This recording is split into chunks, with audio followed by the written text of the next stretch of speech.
saludo a Walter Gobar, quien es columnista de Radio Nacional, de Agencia Sputnik y además corresponsal del diario Milenio de México, Caretas de Perú y Público. .es, periodista especialmente en el área internacional. ¿Qué tal, Walter? ¿Cómo te va? Buen día. Gracias por atendernos. Muy buenos días, Daniel. Muy buenos días para los oyentes sudamericanos. La verdad que te seguimos y mucho en Twitter y especialmente me quedaba un minuto como para ver y analizar y escucharte.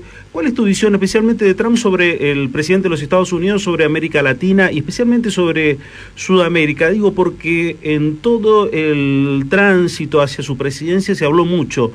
¿Se está cumpliendo lo que dijo? ¿Cuál es el vínculo? ¿Cómo lo ves vos? Bueno, no, yo creo, a ver, me parece que también inclusive hay que discriminar un poquito el concepto de Sudamérica en general o de América Latina en general del de Argentina en particular. ¿Por qué digo esto? Porque yo creo que hubo un grave error desde un inicio de creer o tener la fantasía de que porque existía algún tipo de relación comercial o empresarial previa entre Donald Trump y Mauricio Macri, la Argentina se iba a ver particularmente favorecida, ¿sí?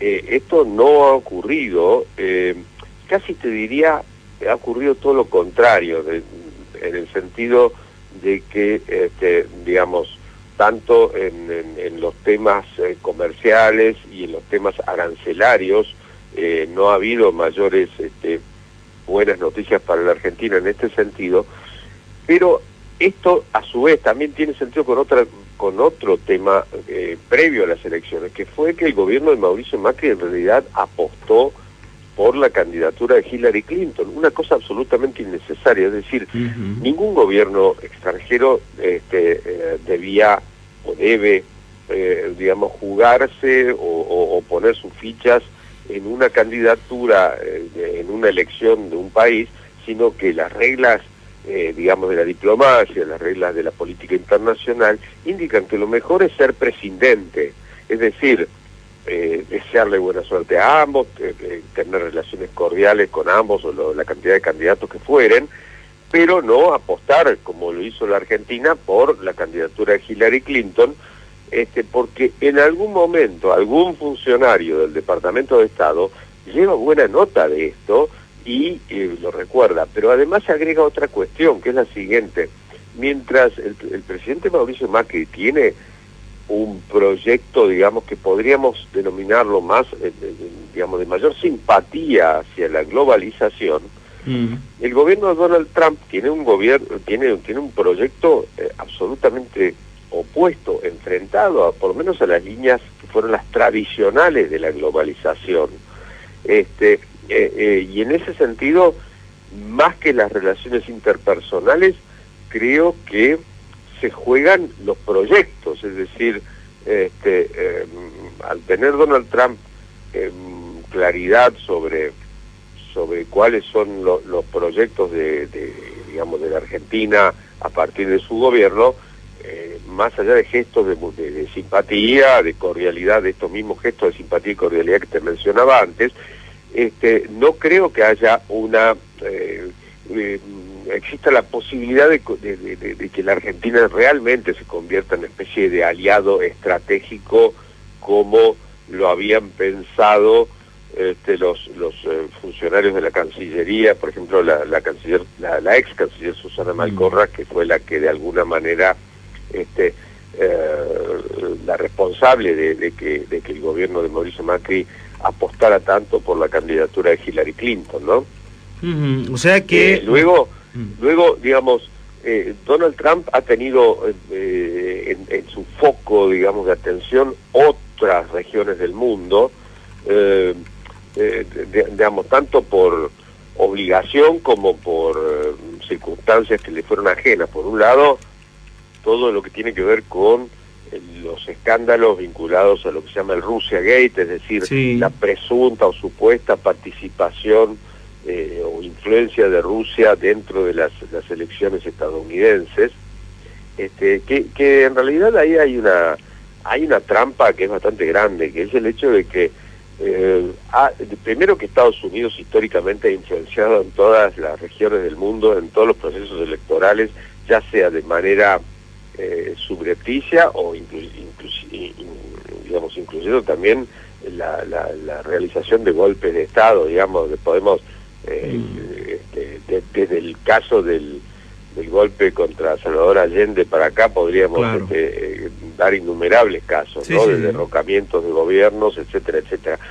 Pero independientemente de eso, yo creo que también lo que ha jugado mucho no es una empresa rusa, digamos, son fundamentalmente el tema de las redes sociales que han sido utilizadas tanto por Donald Trump como también son cada vez más utilizadas en todos los procesos electorales, y realmente influyen, poniendo un poco en peligro algunos valores básicos de la democracia. Entonces, yo creo que es una cuestión un poco forzada la de responsabilizar a Rusia y no a Facebook, por ejemplo, para ser bien concretos, en algunas de estas manipulaciones electorales que hubieron, ya sea con falsas noticias, ya sea con, digamos, manipulaciones de la opinión pública, ¿no? Sí, sí, sí. Ahora me queda solamente consultarte, decir, a ver, le erramos, evidentemente le erramos cuando apostamos por Hillary Clinton y, bueno, termina siendo Trump. ¿El camino del mundo va hacia una nueva guerra global, crees, como se lo plantea, o en realidad son reacomodamientos por intereses económicos? Mirá, yo creo que el problema es que el mundo, a ver, el capitalismo pensaba que una vez derrotada o destruida o derrumbada la Unión Soviética, podía expandirse de manera infinita, ¿sí? Pero el planeta tiene límites, tiene fronteras. Cuando el capitalismo, como modelo, terminó de expandirse y llegar a los países que anteriormente pertenecían a la llamada órbita socialista, el capitalismo también encontró un límite que no se lo ponía la política, sino la geografía, ¿sí? Entonces, lo que está en crisis, en paralelo con la crisis de los modelos políticos, de los modelos de la democracia, porque, por ejemplo, como te decía, Facebook o Google son empresas que también están poniendo en crisis los modelos de democracia, en la medida en que consiguen que la gente, llevar a la gente como rebaño en muchos procesos electorales.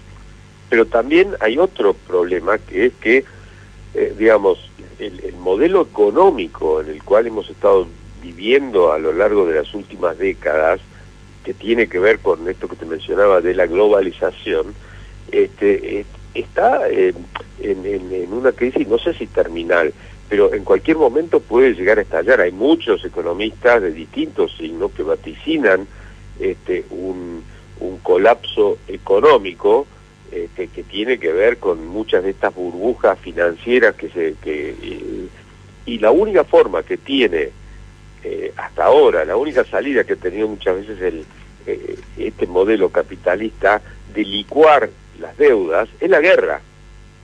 Entonces la guerra termina siendo una especie de necesidad o de salida no sé, no elegante, al contrario, una salida violenta para por un lado destruir y volver a generar oportunidades después de esa destrucción de infraestructura, de países, de ciudades, y por supuesto que el costo de vidas humanas, que luego permiten, digamos, algún tipo de florecimiento, aunque suene cínico decirlo así, en base a la reconstrucción. Recordemos que Estados Unidos destruyó Irak, mató a 500.000 de personas en una invasión, y luego el primer decreto de Estados Unidos cuando ocupó Irak fue, digamos, la distribución de los pozos petrolíferos. Tal cual. Es así. Walter, te agradezco mucho estos minutos y la claridad, ¿eh? Gracias, muy amable. Por favor, hasta siempre, a las órdenes de ustedes.